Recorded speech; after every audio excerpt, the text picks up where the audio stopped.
یو څو خبرو ته اشاره شوه الامر بتقوى الله عز وجل په دې آیاتونو کې یو دا چې خدای نه ویریږئ او دویم و اصلاح ذات البین خپل کور روغ کوي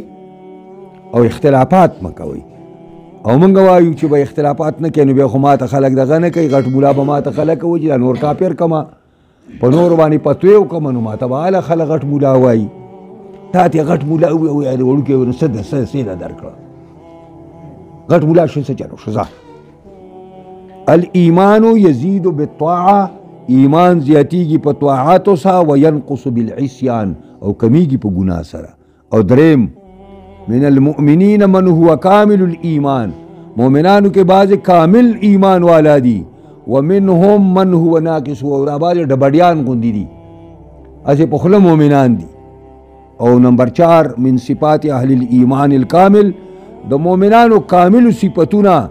ما ورد په الآیت الثانیه من هذه السوره وما بعدها ما تاسو ته ویلي درې په یو آیات کې دي او دا دوه په بل آیات کې دي او دا اولایک خو نتیجه ده چې ثواب وته الله تعالی سور کوي